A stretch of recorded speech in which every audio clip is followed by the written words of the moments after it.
Tengan ustedes muy buenas tardes. Hoy vamos a abarcar el primer tema de parasitología, lo referente a generalidades, parte uno. Vamos a abarcar términos generales empleados en parasitología. ¿Qué es la parasitología? No es nada más que una rama de la medicina que se encarga del estudio de los parásitos. Y etimológicamente proviene de lo que es para, que significa al lado de, cito, alimento, logía, tratado o estudio.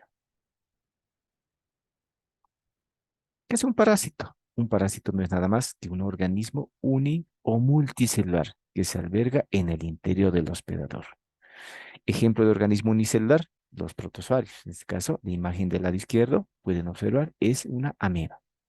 Ejemplo de organismo multicelular, un ascaris. La imagen del lado derecho.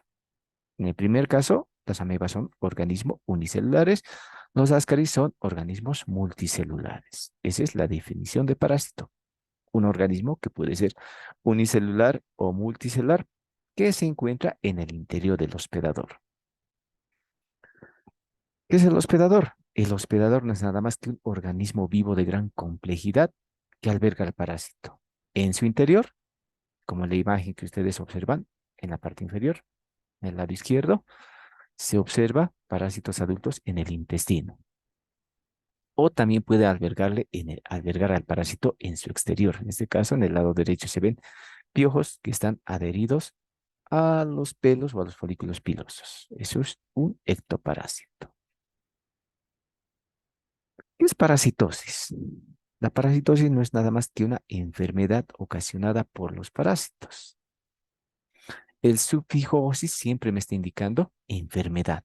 Por ejemplo, ascariosis, enfermedad ocasionada por los adultos de Ascaris lumbricoides. Teniosis, enfermedad ocasionada por el estadio adulto de la tenia, ya sea Solium o Saginato. Y también puede haber otros términos como giardiosis, amebiosis, filariosis. Si se dan cuenta, siempre se emplea osis para indicar que existe enfermedad. Pero no solamente en parasitología, sino puede haber otros términos como esteatosis, eritrocitosis y leucocitosis. Eritrocitosis, enfermedad que está afectando a los glóbulos rojos y está promoviendo el incremento de estos glóbulos rojos. Leucocitosis, enfermedad donde se observa aumento de los glóbulos blancos. ¿Se dan cuenta? El sufijo osis siempre me está indicando enfermedad. ¿Qué son las asociaciones biológicas? Son las relaciones que existen entre diferentes individuos que puede ser de la misma especie o de diferente especie. En parasitología nos interesa las asociaciones biológicas entre individuos de diferente especie. De la misma especie tenemos esto, las colonias y las comunidades. Entre individuos de diferente especie tenemos lo que es parasitismo, comensalismo, simbiosis y mutualismo. En parasitología nosotros vemos frecuentemente parasitismo, que no es nada más que la asociación biológica entre parásito y hospedador, y donde el único beneficiado es el parásito. Y el hospedador generalmente sufre daño o perjuicio. Eso es parasitismo. Ejemplo, si una persona tiene ascariosis, el parásito se alimenta de nuestros nutrientes, puede ocasionarme otras manifestaciones clínicas a nivel intestinal y el ser humano sufre daño. El único que es beneficiado es el parásito. Comensalismo, asociación biológica en donde el parásito es el único beneficiado, pero generalmente el hospedador no sufre daño. Aquí solamente el parásito se alimenta, pero no le causa daño al ser humano. Ejemplo, nosotros tenemos en nuestro tracto gastrointestinal parásitos que son comensales, como Blastocystis, Endolimax nana, incluso Entamoeba coli. Si realizamos un examen coproparasitológico de todos ustedes, les apuesto que mínimamente tienen un parásito, pero no tienen ninguna sintomatología. En ese caso, esos parásitos son comensales. Solo comen, pero no causan daño al ser humano. Término de simbiosis y mutualismo, o esos términos no se emplean tanto en parasitología. No existe ejemplos de parásitos que sean simbiontes con nosotros. ¿Qué es simbiosis? Asociación biológica entre parásito y hospedador en donde ambos se benefician, pero no pueden vivir de manera separada. Nosotros no tenemos un parásito que sea beneficioso para nosotros. Mutualismo, asociación biológica entre parásito y hospedador, en donde ambos se benefician, pero pueden vivir de manera separada.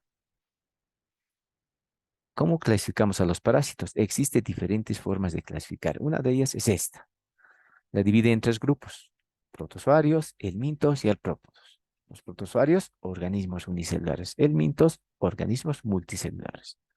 Ejemplo de protozoarios: zisópodos, ciliados, flagelados y esporozoarios. Helmintos, gusanos planos, los céstodes; gusanos cilíndricos, los nemátodes. Y tenemos el grupo de tremátodes. Artrópodos, piojos y pulgas. Esta es una clasificación que está agrupando morfología y si son organismos uni o multicelulares. Otra clasificación, según la localización topográfica: ectoparásitos, endoparásitos. Ectoparásitos, aquellos que se encuentran en la superficie externa. Puede ser en el cuero cabelludo, los pelos. Por ejemplo, el parásito que está en el lado derecho es un piojo. Está adherido a los pelos. Es un ectoparásito. Endoparásito, que está en el interior del ser humano. En la imagen de abajo se puede observar un adulto de tenia que está en el interior del tracto gastrointestinal. Otra clasificación, según el tipo de tejido, en enteroparásitos, histoparásitos y hemoparásitos. Enteroparásitos, los que están en el tracto gastrointestinal. Histoparásitos, los que van a lesionar tejidos. Por ejemplo, aquí se puede ver una imagen en el lado derecho, una mano donde se observa una úlcera ocasionada por Leishman. Está destruyendo el tejido epitelial. Hemoparásitos, aquellos que van a invadir la sangre. Ejemplo, plasmodio. Otra clasificación, según el grado de parasitismo: parásitos facultativos, obligados, temporales, incidental, errático, periódico y otros más. Estos términos se van a desglosar de una manera más apropiada durante las clases prácticas y se va a dar ejemplos de cada uno de ellos. Por ejemplo, ¿qué es un parásito facultativo? Es aquel parásito que puede vivir en el medio externo si las condiciones son apropiadas. Hay alimentos, hay humedad, todo para desarrollar en el medio externo. El parásito vive en el medio externo.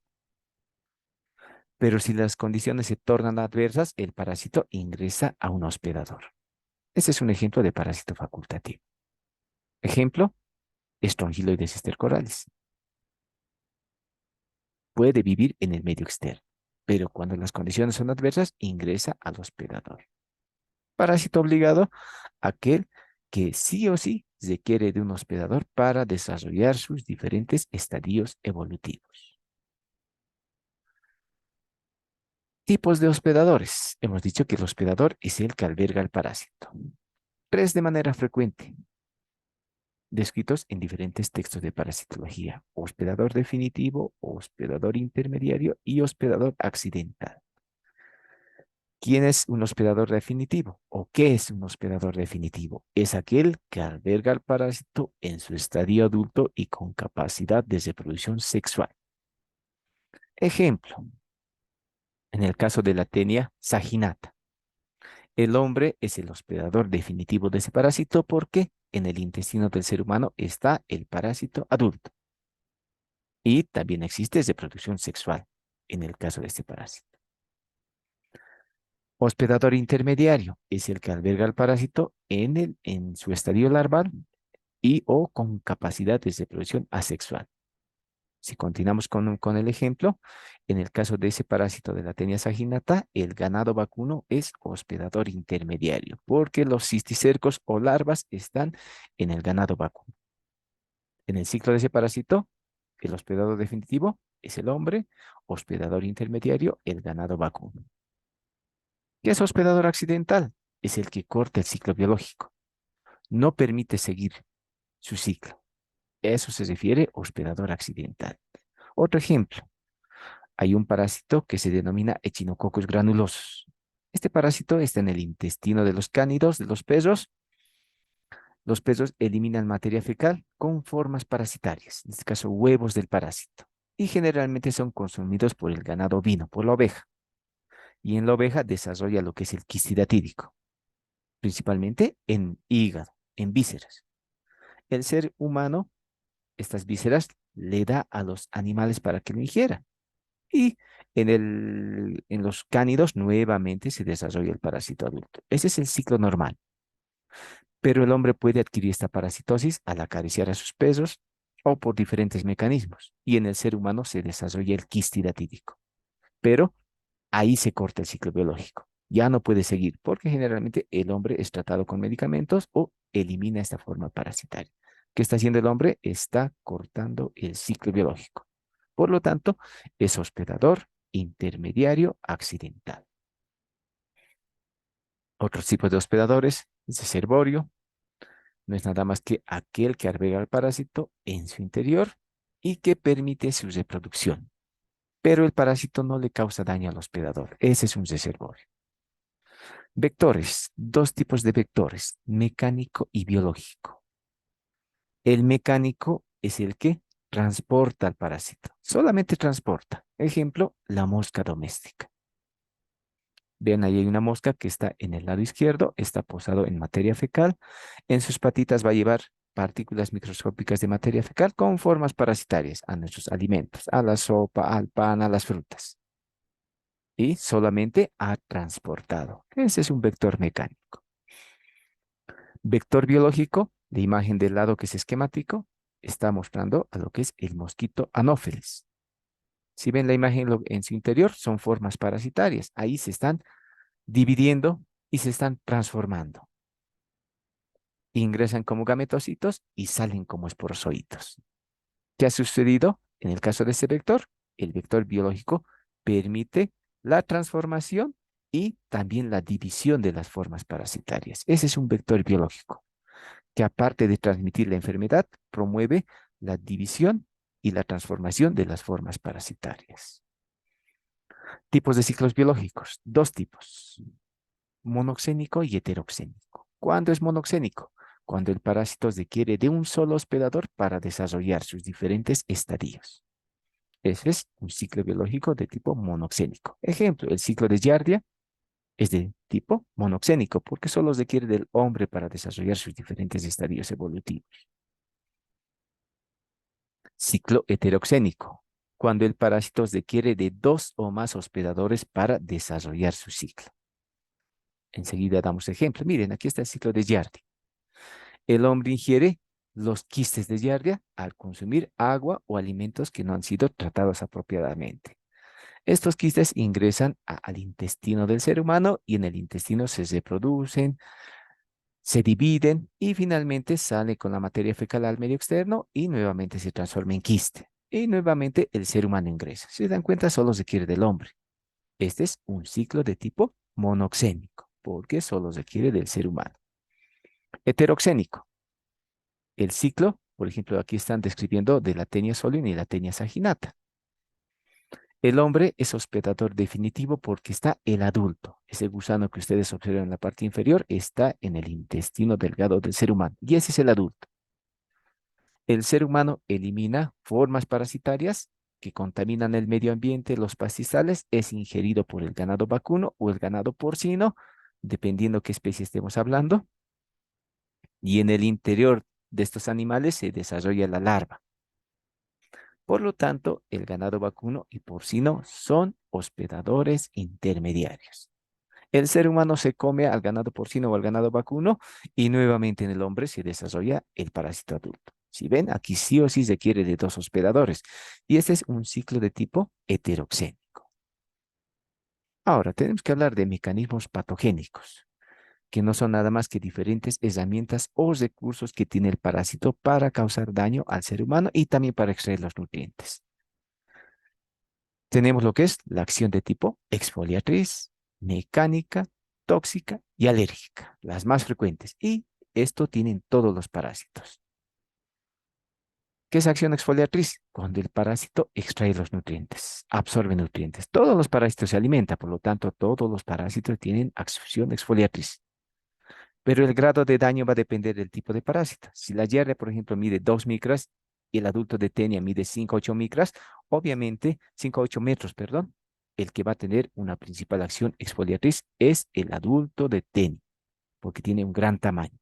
en relación al allargue, que solamente mide 10 a 12 micros, es bastante pequeño.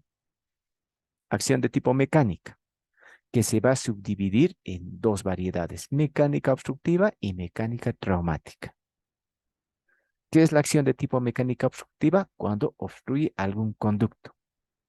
Si se acuerdan, una de las imágenes que anteriormente les he mostrado estaba sacando gran cantidad de adultos de Ascaris del intestino delgado. Estos pueden obstruir el lumen del intestino delgado y ahí la acción patógena sería mecánica de tipo obstructiva. O en el caso de otros parásitos pueden ocasionar trauma, lesión. ¿Qué van a hacer? Van a perforar la mucosa del intestino y ahí es acción de tipo mecánica traumática. La acción de tipo tóxica es cuando el parásito elimina sustancias tóxicas de su metabolismo. Por lo tanto, todos los parásitos tienen acción de tipo tóxica porque sí o sí van a eliminar sustancias de su metabolismo. Alérgica es cuando promueves reacciones alérgicas, que generalmente está dado por los diferentes metabolitos eliminados por el parásito. Por eso en varios textos incluso unen estos dos términos, acción de tipo tóxico-alérgica. Otros lo tratan de manera separada. Vías de transmisión. La vía es por donde ingresa el parásito al ser humano. La vía oral es la más frecuente. La imagen del medio está consumiendo alimentos y en los alimentos pueden estar formas parasitarias. Como les dije, vía es por donde ingresa, por lo tanto, la vía en este caso sería oral. Otra vía, la vía nasal. Algunos parásitos ingresan por la vía nasal. En el caso de enterobios, los huevos pueden estar pululando en el medio externo y uno puede inhalar estos huevitos. Por lo tanto, otra vía es la vía nasal. La vía cutánea, cuando ingresa por la piel. Si se acuerdan, hemos hablado de parásitos facultativos, los que vivían en la tierra o en los pastizales. Si uno se posa en lugares donde existe el parásito va a ingresar por la piel, por sus sistemas enzimáticos. Porque el parásito en su extremo anterior tiene sistemas enzimáticos que destruyen los desmosomas e ingresa por la piel. Aquí se están mostrando tres vías que son frecuentes: vía oral, vía nasal y vía cutánea. En la imagen hay un mosquito que está inoculando formas parasitarias por la piel. ¿Qué es mecanismo de transmisión? Si vía era por dónde, mecanismo es cómo. Mecanismo de transmisión es cómo ingresan los parásitos al ser humano. Existen diferentes mecanismos. El mecanismo ano-mano-boca. Si ven ese niño, se ha rascado la región perianal y se está llevando la mano a su boca. Por eso se denomina mecanismo ano-mano-boca, que es bastante frecuente, más frecuente en niños. El otro mecanismo, ingesta de alimentos contaminados con formas parasitarias.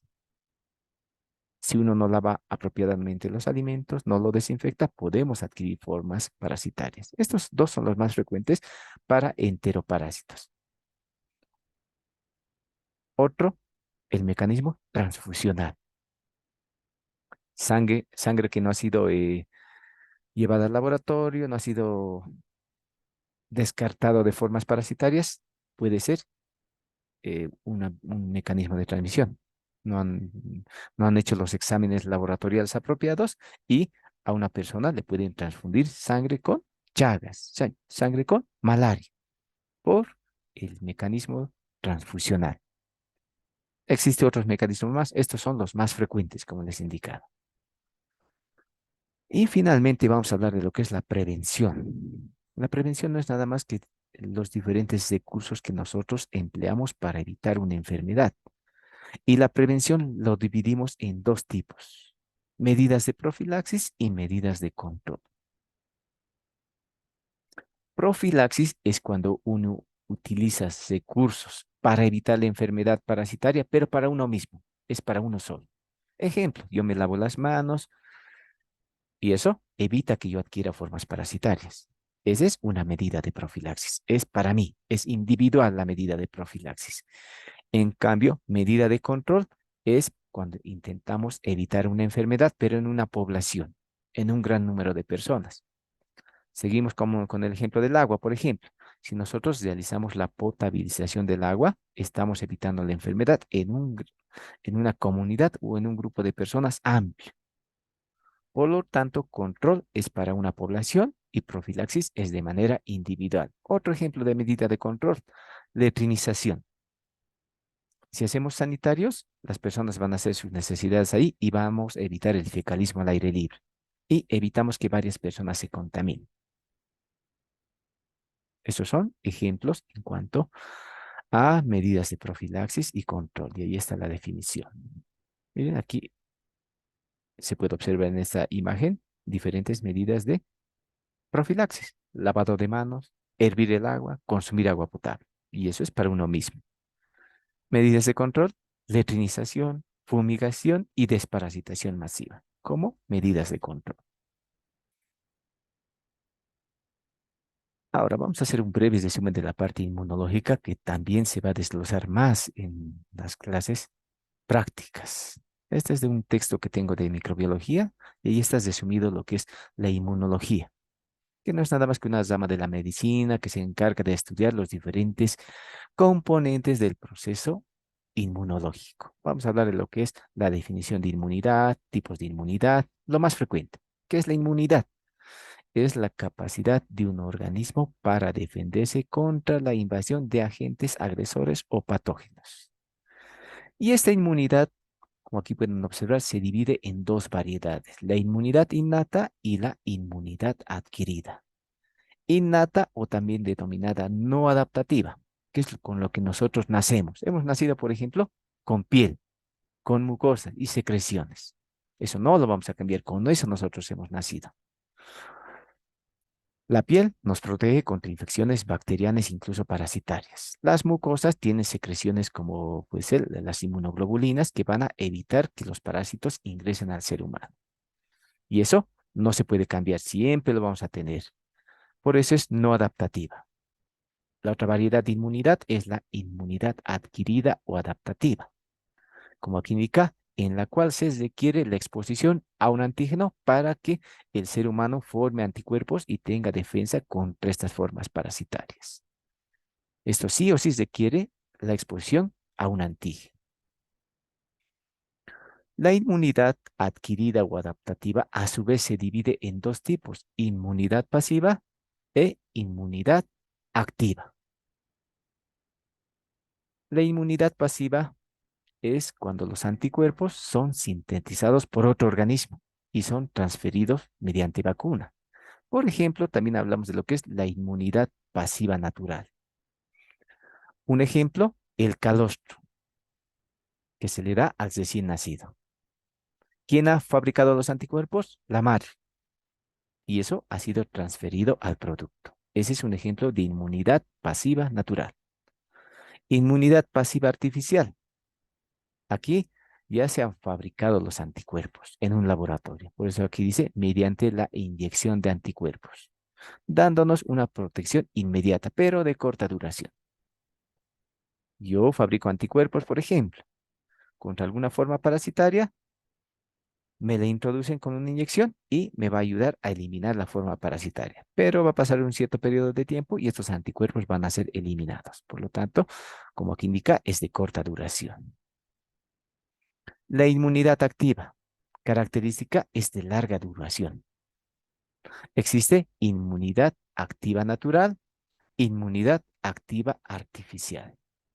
Cuando hablamos de inmunidad activa natural, cuando los microorganismos estaban en el medio ambiente y nosotros hemos ingerido esas formas parasitarias o microorganismos y nuestro organismo ha formado los anticuerpos. Y generalmente la protección es por un largo periodo de tiempo. Es natural porque esos microorganismos estaban en el medio ambiente, no han sido sintetizados. En cambio, cuando hablamos de inmunidad activa artificial, son antígenos ya preparados. Han sido preparados en laboratorio, cosa que no nos causen daño. ¿Cuál es la finalidad? De estimular el sistema inmune y que también se forme anticuerpos. Pero en la artificial, los antígenos ya han sido preparados o las bacterias ya han sido atenuadas. Ha habido atenuación de esos agentes agresores. Si se dan cuenta, hemos hablado de antígenos y anticuerpos. ¿Qué es un antígeno? Como aquí indica, un antígeno es una sustancia extraña o ajena al organismo capaz de estimular el sistema inmune. Ese es un antígeno. ¿Qué características tiene que tener el antígeno? Uno, tiene que ser extraño. Dos, de naturaleza proteica y un peso molecular apropiado. Si no cumple estas características, generalmente nosotros lo denominamos apteno. Tiene un bajo peso molecular, no puede ocasionar una reacción inmune, pero cuando se une con los componentes puede ocasionar otro tipo de manifestaciones. Pero el antígeno tiene que tener estas características para ocasionar una respuesta inmune. Luego hablamos de anticuerpo o también denominado como aquí indica inmunoglobulinas, que no son nada más que proteínas que se forman en respuesta al antígeno. ¿Y quién forma estas proteínas? Los linfocitos B, que cuando están formando los anticuerpos lo denominamos células plasmáticas. Y estas inmunoglobulinas tienen ciertas características estructurales. Está formado por 4 cadenas polipeptídicas, 2 pesadas y 2 ligeras.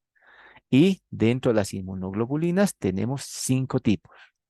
La inmunoglobulina de tipo G, A, M, D y E. GAMD, con eso resumimos. Inmunoglobulina de tipo M, donde la observamos en fases agudas de la infección, al inicio de una enfermedad. Si uno se resfría, 3 a 4 días después se empieza a formar inmunoglobulina de tipo M. La inmunoglobulina de tipo A se observa en secreciones a nivel del tracto gastrointestinal. Inmunoglobulina de tipo D se observa en reacciones alérgicas. De las 5 inmunoglobulinas, las más frecuentes son la inmunoglobulina de tipo M y la inmunoglobulina de tipo G. La inmunoglobulina de tipo G es más específica contra los antígenos. Les dije hace un momento que en infecciones agudas, primero se forma la inmunoglobulina de tipo M en las primeras semanas, que tiene receptores para diferentes componentes antigénicos. Pero cuando el organismo ya ha sido estudiado apropiadamente, el ser humano empieza a formar inmunoglobulinas de tipo G que son más específicas contra el agente agresor. De esas son las más frecuentes lo que van a escuchar. Por ejemplo, hablamos de la técnica de ELISA, determinar inmunoglobulina de tipo M o IgG. Eso es lo que de manera frecuente se observa en el laboratorio. Esto sería un breve resumen de la parte inmunológica. Esto lo vamos a abarcar más detalle, como se les indicó, durante las clases prácticas. Hasta luego.